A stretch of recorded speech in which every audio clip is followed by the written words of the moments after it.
Hi everyone, I'm Ashley, and today I will be introducing the issue of invasive species and the invasivore movement. So for a quick overview, invasive species are species of animals brought out of their natural habitat and into another, where they tend to have a survival advantage as prey or predator. As a result, these invasive species are known to cause ecological harm, either by directly or indirectly reducing local populations or by destroying the natural habitat. The term invasivore was coined in 2010 and is defined as a person who eats invasive species, thus the vor part of the term. And the so-called invasivore movement is largely situated in the US and is meant to bring awareness to the crisis of invasive species, as well as eat them for the greater good or for the sake of the local habitat.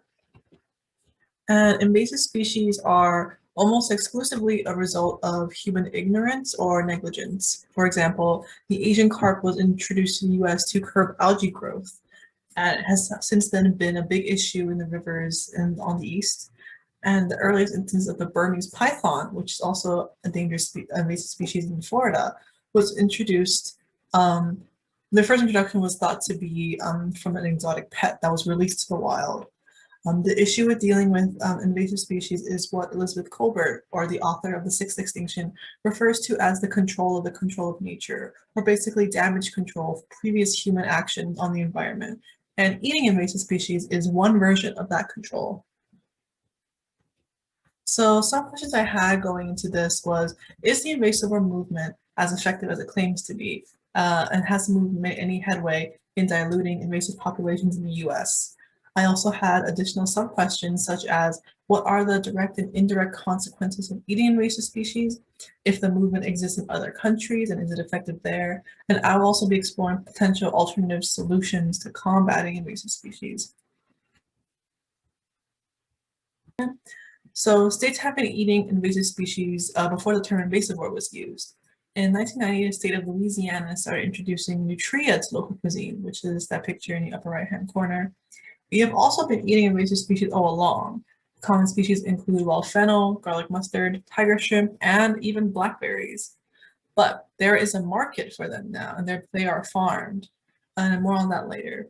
There have also been multiple websites put up that are still running, such as eattheinvaders.org, which has been up since 2012, and it lists recipes and the history of introducing invasive species to the US. Also, the most significant restaurant to the invasivore movement is Bunlai's Mia Sushi, located in Connecticut. It's a popular attraction and it serves dishes such as peanut butter and jellyfish and knotweed tea, as well as Asian shore crab, shown here on the right-hand corner. So the strange thing is there have been laws in place restricting the dissemination and movement of invasive species, such as the Lacey Act in 1990, which banned the trafficking of illegal wildlife and plants, and the Plant Protection Act in 2000, which intended to prevent introduction and dissemination of plant pests and weeds. However, these protections have not been effective, as even after these laws were in place, there are still a number of foreign species introduced to the US to this day. Another important thing to note is the ironic thing in which these laws intend to restrict the spread of invasive species, and the invasivore movement instead encourages spread to allow for a wider consumer base to eat these animals and to match the demand for these species. On the other hand, states and corporations have taken matters into their own hands on a lesser scale, though. Illinois promotes the fishing of Asian carp, and Florida promotes fishing for lionfish. And in 2012, McDonald's used Asian carp for their filet-o-fish, but I don't think they're doing that anymore. I haven't found any sources as to why they're not doing that anymore. So I want to look at a case study of the lionfish.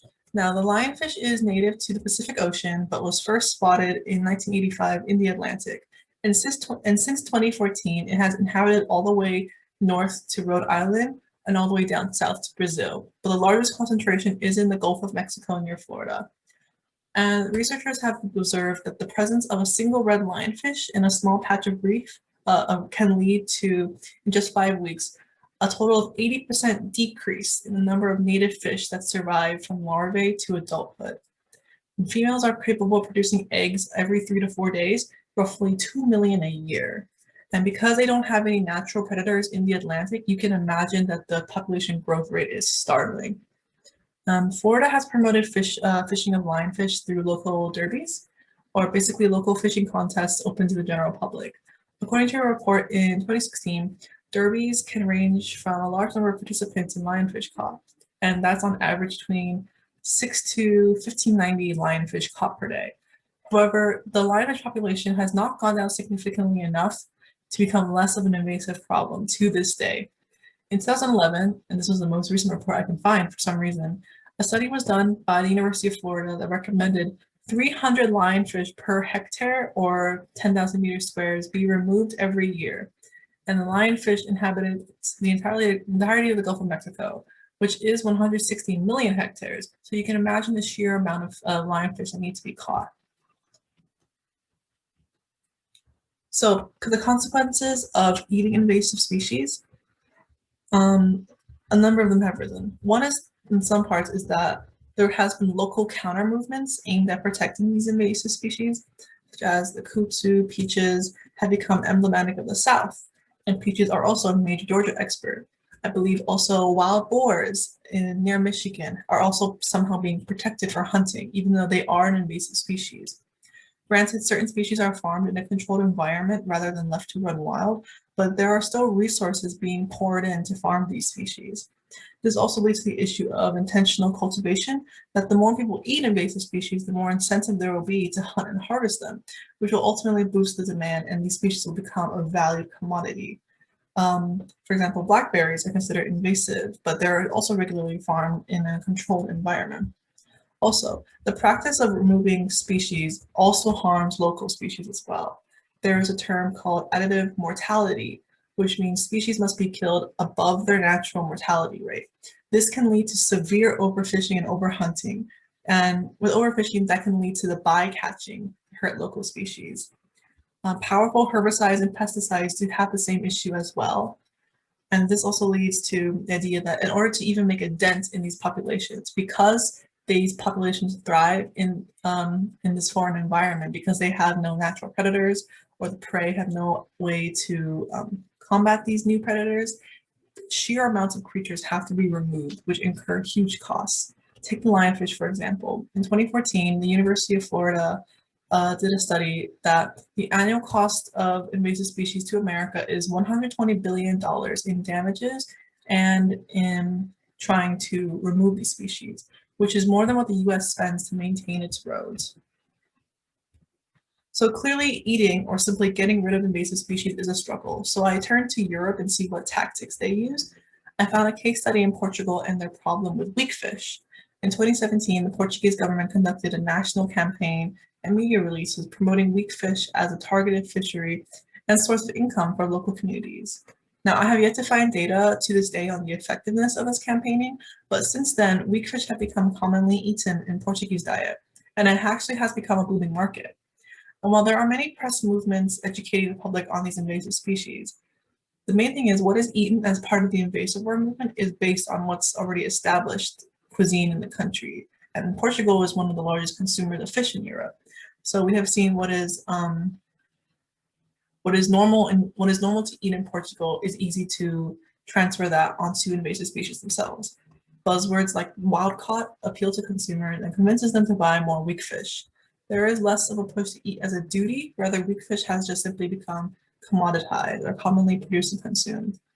And the push to eat weak fish is not isolated to one region in Portugal as it is in America. And it certainly is not painted as being eaten as a delicacy, which helps in creating a national market for more people more willing to eat weak fish. Now, one major thing I have seen in my research is the xenophobic rhetoric that is applied to these invasive species. There is this encouragement of pride in local species and the quote othering of foreign species. For example, during the European migrant crisis in 2015, the UK was already dealing with an invasive Turkish ant species.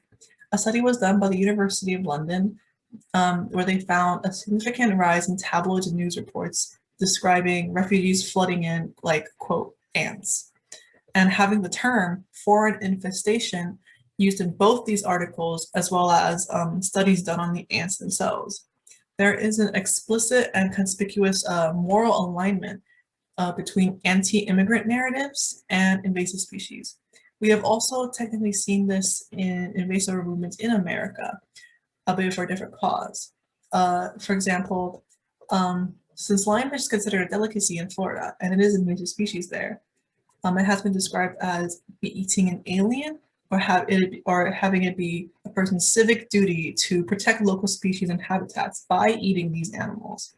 So the language in both these cases serves to other foreign entities that may not be exclusive for invasive species, and that there is this contradictory dichotomy of the palatable and unpalatable quote quote other, which could potentially be a hurdle for certain species in becoming part of a more natural cuisine. Now, for conclusions, in terms of the effectiveness of the invasivore movement, from the data that I can find, little impact has been made overall, and the movement has overall been restricted by laws, conservationist movements, intentional cultivation, and xenophobic rhetoric, not to mention the immense cost and use of resources it takes to kill these species at additive mortality.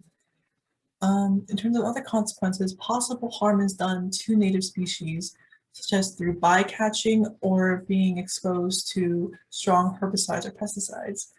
And intentional cultivation still gives an incentive to keep these species alive at a certain density, which could still potentially lead to further harm to the environment if not properly controlled. There have been similar approaches by governments in Europe, and as we have seen with Portugal's national market approach, but it is still too early to tell the effect of these approaches. In terms of other solutions, a long-term option is educating the public to identify and take necessary measures against invasive species, potentially to improve their palate, such as in sharing recipes. One potentially more plausible solution is providing a national market for these species rather than through local cuisine delicacy. However, another question is, how do we make eating invasive species sustainable if we are to take this route? If we are to, for example, create a market or farm these invasive species, how do we make it so it does not add to the already growing issue of livestock impact on the environment? Of course, invasive species pose a multifaceted problem that can't be solved with a clear solution, which we are still looking for to this day. And that's my presentation. Thank you for listening. I will take questions after this recording if I am not feeling too sick, but thank you for listening.